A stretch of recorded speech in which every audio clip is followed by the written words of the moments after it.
The 77th edition of the 628 nautical mile Rolex Sydney Hobart yacht race got underway on December 26.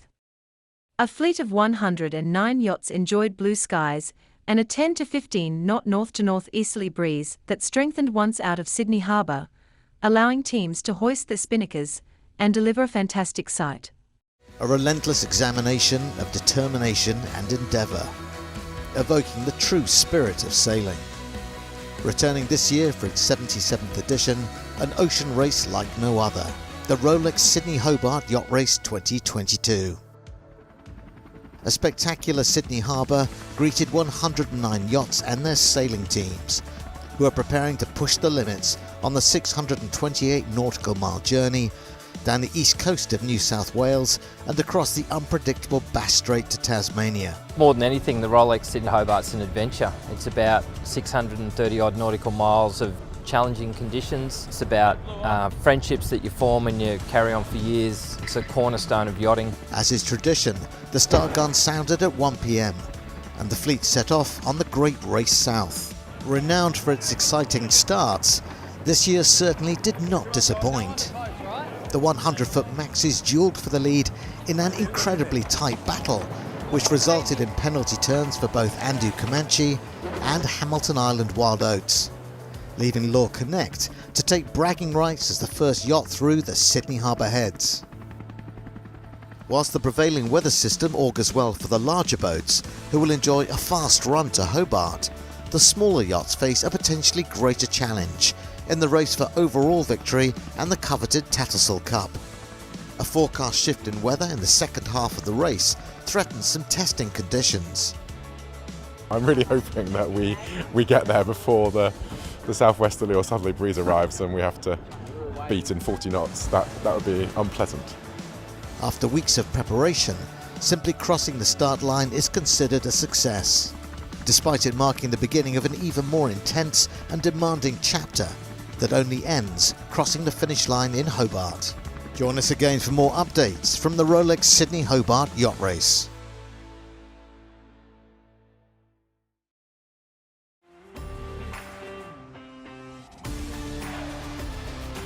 This is your weekly sailing highlights show, The World on Water, December 30, 2022. It has been coming for a while, and both American Magic and Luna Rossa Prada Pirelli have got very close. But today the America's Cup holders, Emirates Team New Zealand, gave a festive reminder as to why they are such a potent force in the Cup world as they foil and dominate. A straight-out 100% record across 36 tacks and 33 gybes by their boat 2, AC40. Marcus, thanks for chatting with us. It was our first day with the AC40 number 2. Out of the box, you guys were bashing manoeuvres and not much air. We counted 34 tacks and 19 jibes in just a little over 2 hours with some downtime. Not bad for the first day with a new boat. Yeah, for sure. Yeah, we're really happy. We had a nice day, just 10 knots or so, and managed to go straight into manoeuvres and tacking and jibing. So yeah, really happy for the first day for commissioning the boat. Fantastic. Now, was the whole day spent in autopilot mode, or did we have a little fiddle of manual? You know, we were in autopilot all Autopilot all of the day? Cool. The sails you've got on the boat, are they for that boat, or are they switching between at the moment? We will switch between, but that's one design J2 we had up today. Copy, and the main from? The main is an LEQ. LEQ main. Cool. Your first impressions is obviously your first go on the handlebars, as it were. What's it like as a boat?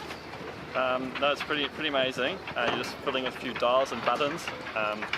But yeah, once you're up and going, you can't even really feel the speed. You have a little touchdown and a whole lot of spray comes up and you're like, oh yeah, we're moving. It's a really awesome boat. It's quite intuitive, like sailing any boat really, and especially with autopilot. And I had a great time. Oh, fantastic. Hey, thank you very much for your time. We're really loving watching what you do with the boats. Keep it up. Yeah, thank you. Dramatic, fast, exhilarating. The 2022 edition of the Rolex Sydney Hobart Yacht Race continues to deliver with style.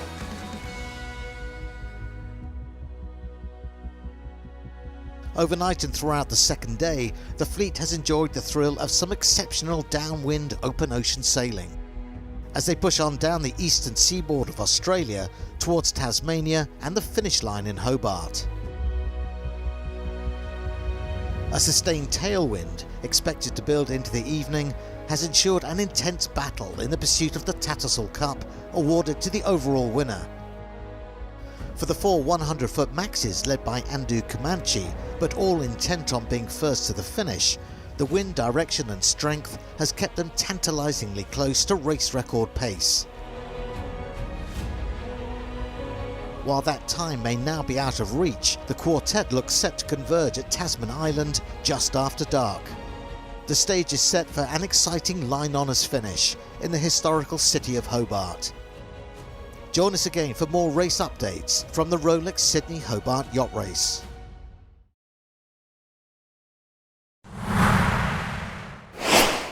Encouraging diversity and inclusion in the helming and racing of the thoroughbred of One Design Yachting. The Women's Helm Regatta is held on the Swan River and hosted by Royal Freshwater Bay Yacht Club and the WA International Dragon Class Association. Today we have the Women's Dragon Helm Regatta at Royal Freshwater Bay Yacht Club. It's a great day to get females sailing on the Dragons and to experience a new fleet of boat and to inspire women in sailing. Enables us to get women who have been sailing in other classes to come and experience sailing a Dragon class, which we think is the thoroughbred of sailing. And having had that experience, it means that they might be more willing to either step up into a crewing position or even take on purchasing a Dragon and becoming one of our fleet of 25 here at the Yacht Club. We had a lack of diversity in the fleet and we wanted more women involvement in the fleet. So this initiative is to allow women to helm the Dragons. A lot of them are crew. We have a number of boat owners that are women, but it's essentially to get involvement in the Dragon fleet. It was just a fabulous experience, first of all for skippers and owners of boats to let me have a go, put their trust in me and just give me the opportunity. So to be skippering amongst some amazing skippers, and yes, I just found that it was, well, fabulous experience. Boat ownership has been more of a male thing, so I think the more women get an opportunity to sail their own boat, they're probably more likely to think, oh, maybe I'll purchase a boat as well. And it's great to see other women helming, so it might inspire other women to get involved. The wind is pretty low at the moment due to drop. That may determine whether or not we use kites for the first race. Well, the beauty of the Dragon is you can go 4 up, and we've shown the women are capable of helming and doing all parts of the crew. And the beauty of it is that you can get together teams and go and race on Dragons anywhere around the world, including the other side of Australia, and take up opportunities.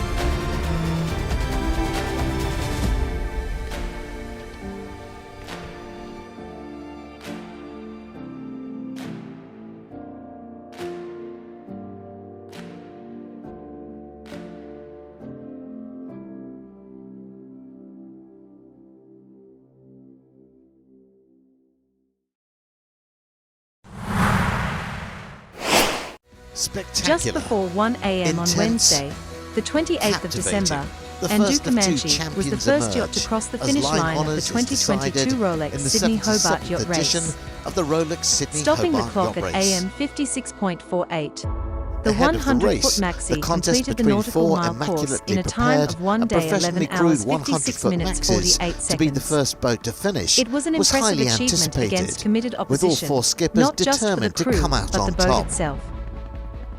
All the boats are very similar in speed and performance. I'm expecting a really tight battle. You know, downwind's our specialty. It'll be a very tricky race for all 4 boats. We're really going for line honours in the race. We'd also love to be first out of the heads. Second place will not do. It's win or nothing. After a congested, action-filled start, the team on Andu Comanche quickly regained their rhythm, and true to his word, John Winning Jr. set a searing pace, leading down the New South Wales coast and across the Bass Strait. One day, 11 hours, 56 minutes and 48 seconds after leaving Sydney, the experienced and talented crew completed the course, 26 minutes ahead of their closest rival Law Connect, runners-up for the 2nd year in succession. Skipper John Winning Jr. accepted the J.H. Illingworth Challenge Cup to the cheers and support of friends, family and spectators who, despite the late hour, filled the race village in Hobart to celebrate the team's impressive achievement.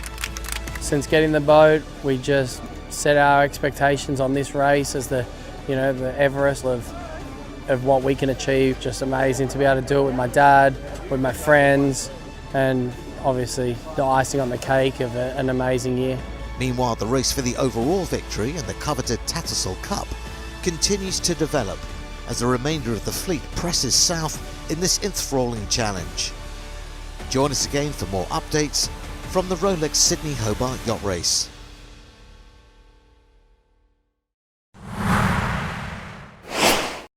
A much happier Abhilish Tomy arrived at the Hobart Media Gate in the GGR and was welcomed by organiser Don McIntyre. Abhilish set sail again at dawn the following day after a night of rest, preparation, and a call to his family, with the wind rotation to the west, which will push him at a good pace of 6 knots towards the Tasman Sea. He now is only 460 miles from Simon and 240 miles from Kirsten. Welcome to, good to see you. So that looks like a nice beard. Okay, thanks so much. Thanks so much. Yeah. So I think somebody need to hike out on the other side. Yeah, we got it. Oh, but we're not underwater yet. That's okay. I think it's fine. You can probably leave the boat and. You okay? Yeah. On the other side. Okay. So. Yeah, it's just to explain to everyone we're about 20 metres off the rocks and the lee shore, and we've got a northerlies now just turned up. Beautiful breeze for sailing, eh? And it wasn't here. Well, I spent the best part of my youth trying to get into the Hobart Gate. Yeah. And I grew old waiting for breeze, and I got grey in my beard more than before. So that's the story of my last 3 days. I know, we were watching. Ours was only 8 hours, and I thought, oh, poor Abhilish, he's been here for bloody days. But anyway. It's fine. But before we proceed with the interview, I want to apologize for my wonderfully rude behavior at. Hey, look, no, please, no, hold on, please. It's my thing. It's not about you. Yeah. I am a guy like that, but not in public. No one was watching, it's okay. And next time you see a sailor who's been stuck in a high for 3 days and who's been away from land for 50 days, don't shove a camera in front of his face and ask for his opinions. Yep, no worry, I know where you're coming from. You and I know each other, it's cool. Yeah, so, it's cool. Okay, and this is for anybody who's heard the interview. I truly apologize, and I'm not like that in public. I'm like more civil and cordial. Look, I put it down to, because we know each other. This is the GGR. Still, it's not right to do it on a public forum, especially when we're discussing something that's so close to your heart and mine.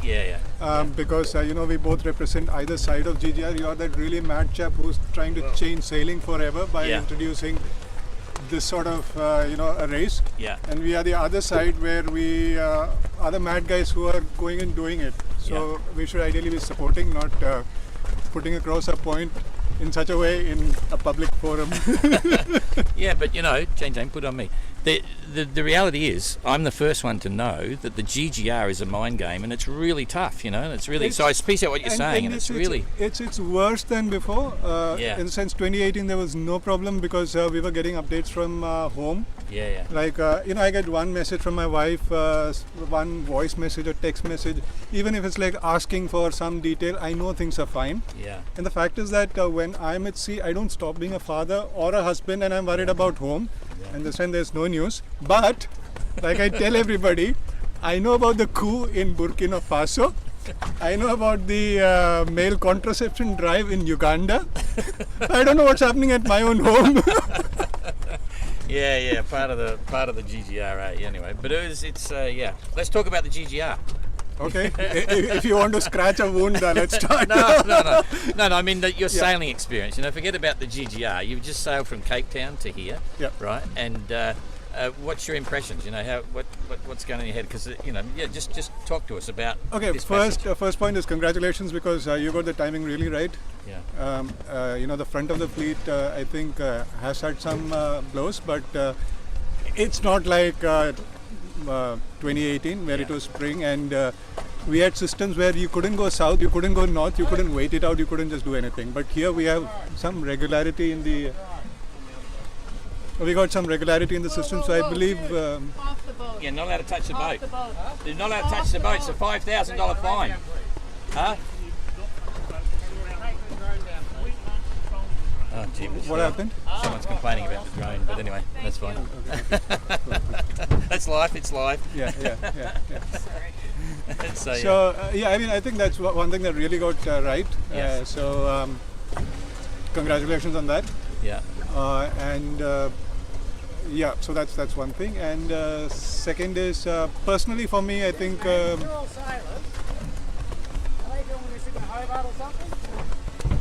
No.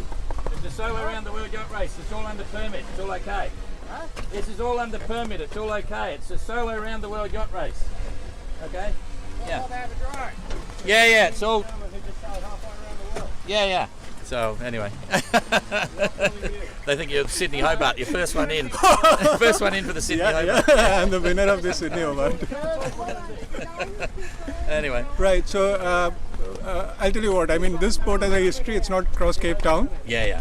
So it had a bit of a tantrum, which came out through me probably. Anyway, and when I crossed that point where I had the accident, I felt very light. And that was a very, a very physical experience. I felt something leave me and, thing like that. And looking back, I realized that throughout the voyage, right from the start till that point, I had like my jaws were tight and my shoulders were tight or my thighs were tight. I was like crunching. But the moment I crossed that point, it just left me. Cool. I feel light. Yeah. And all the albatross babies reminding of my own baby, and the seals and all the trash reminding me of civilization. Yeah. You saw a bit down there. I'm sorry? You saw a bit of trash. Lots, much. In the Southern Ocean. 40, maybe up to 45, Wow. Oh, 100%. And that too, big chunks, like this big chunk of plastic floating. Yeah. But the good thing is there's no barnacle on it. So probably whoever is throwing it is kind of coating it with anti-fouling. And yeah, maybe. Yeah, maybe. So, that's cool. So. Another thing, I saw flying fish at 41 degrees south. Wow. Yes, that's. I mean, seriously, some warm current is going real far down south. Yeah. And I saw albatross at 27 south, which is much earlier. I saw the white and brown albatross together at 27, which was a bit earlier. Yeah. So yes, I mean, I've seen things change from the last 10 years. Yeah, crazy. So, just to remind people, you did a solo non-stop circumnavigation which year? Exactly 10 years ago. Exactly 10 years ago? Yes, and... This season 10 years ago? What? This season 10 years ago? Yes, New Year's I was at the International Dateline. Oh, yeah. So I had 2 New Years. I was the first guy to welcome 2013, and then I crossed the line and said bye to 2012 again. You did a circle. Yes, and I rounded Cape Leuven on 12/12/2013, 2012, which was the last day of the Mayan calendar, and the world was supposed to end that day. Ah, jeez. Too much thought going into that. Yeah. So when we're coming in, well, I couldn't quite hear, but we had a quick session. You had a couple of highlights coming in here with seals, penguins, albatross, dog. Yeah, so what that's the thing. I saw land, I think 2 days ago on Christmas 25th evening, and before the sunset. And then ever since I've been trying to get into Hobart. Yeah. And I was really tired, and this morning I kind of slept for another 10-15 minutes. During this time the breeze picked, and I was hallucinating that my wife was whispering something in my ears. And I was like kind of talking to her in this thing, and then my eyes opened, and then I ran out, and I see this huge wall of rock, and I'm going into it at 6 knots. Whoa! Barely, maybe 500 meters. So it's another 10 minutes of sleep, and I could have been a fixing mark. Wow! Yeah. So that's a real danger of not sleeping. And we as pilots are kind of introduced to it early on. But in sailing, I experienced it for real. Yeah. And I saw that huge rock staring at me, and when I tag, I see dolphins jumping around me, and this is probably the second time I'm seeing dolphins in this entire trip. Yeah. So I see dolphins, I see seals, I see albatrosses, and some other sort of birds flying. It is beautiful, wonderful, and whenever you search for any pictures of Storm Bay on the internet, it's that rock that you see, and I saw it in all its glory with the sun shining on it, and it was incredible. There were no high fives, just professional satisfaction today out in Palma, as the Ineos Britannia team took flight without assistance. On board the silver-liveried LEQ-12, and very quickly, the multi-gold medalists, Sir Ben Ainslie and Giles Scott, had her rocketing at 30 knots. Ben Ainslie, she flies. Tell us about the day on the water, first flight for the boat. Must have been amazing. Yeah, it was nice to get the boat up out of the water. It was a beautiful day for it here in Palma. We had some good breeze. We managed to work the boat through some more systems checks and then get it up foiling, which was nice. We were still plenty to work through on the system side of things, which was causing us a few delays and a few issues. But that will come. I think it's easy to forget just how complex these boats are, the systems that go into them. And we've clearly taken a different step with this boat, and it's taken us a while to work through that, but we'll get there. I know the team back in the UK. Could you hear a cheer over your headset as you went into the air? No, but I'm sure there probably were a few little fist pumps going around. It's been, as we talked about, it's been a big step combining America's Cup with Formula One, and so for a lot of those engineers getting their heads around what goes into a boat like this, getting the systems operating, and then getting it up to the point of flying. It was a good step forwards for the team, but clearly a long way to go to get the boat fully operational. What would you say you're feeling about control of the boat this first time flying? It's possibly not as smooth as it would be after a few turns. Can you talk about that a bit? Yeah. So the positioning of the boat is, or the operation capability of the boat is not where it needs to be currently. So we're working through that. We've got a good squad on it, and we'll get there. But we need to get that squared away before we then go into some other testing protocols and testing schedules that we've got through, all the way through till next summer. So, it's a good step to get the boat foiling, and then, like I said, then working through this testing schedule. Bit of a delay at the end, and then we came in perhaps earlier than I was imagining. Was there a problem with the boat? Was it one of those technical issues you've just been talking about? Yeah, we had a system setback which ended the day early for us, which was a shame because it's great conditions. But that said, we've certainly taken a huge amount from the last couple of days sailing in terms of, like I said, particularly in the systems area, what we need to fine-tune to get the boat fully operational. Just final question, I think there was more than 4 of you on the boat today. Possibly the boat captain was on there to keep an eye on things. Can you talk through the people who were sailing the boat, who was doing what, who was trimming what at various stages? Yeah, so we had Ian Jensen and Luke Parkinson, so they're doing flight control and a bit of trimming, and then Giles and myself are helming and doing a bit of trimming. And we also had Bledin Mon on board the boat, who's one of our key sort of trimmer stroke aero guys and works heavily in the design group as well. So he was keeping an eye on the sales systems and trim.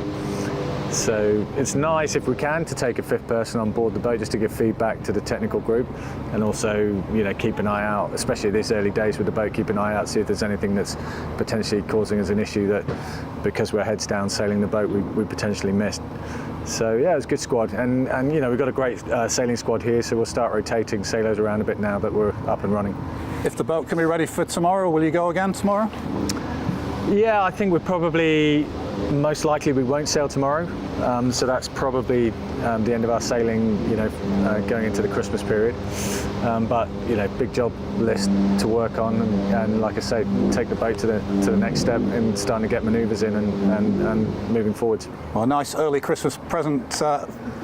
Hope the team have a great Christmas break and New Year, and we'll see you in the New Year. Yeah, well, likewise, and likewise to everyone watching. Have a good Christmas and all the best for the New Year. Thanks.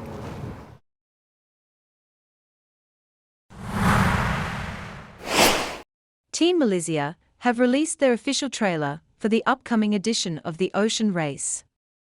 We will keep track of them and find out the full crew that will embark on this incredible adventure. The Ocean Race.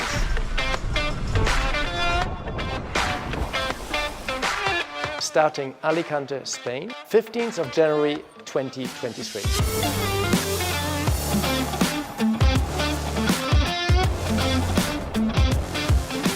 To achieve things with each other that you could never imagine.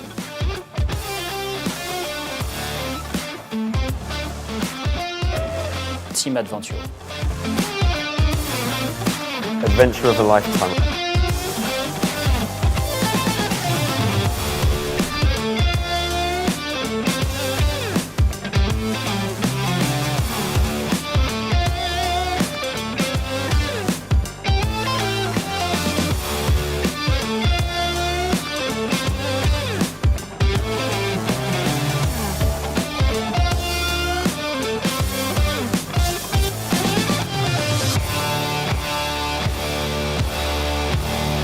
Be there.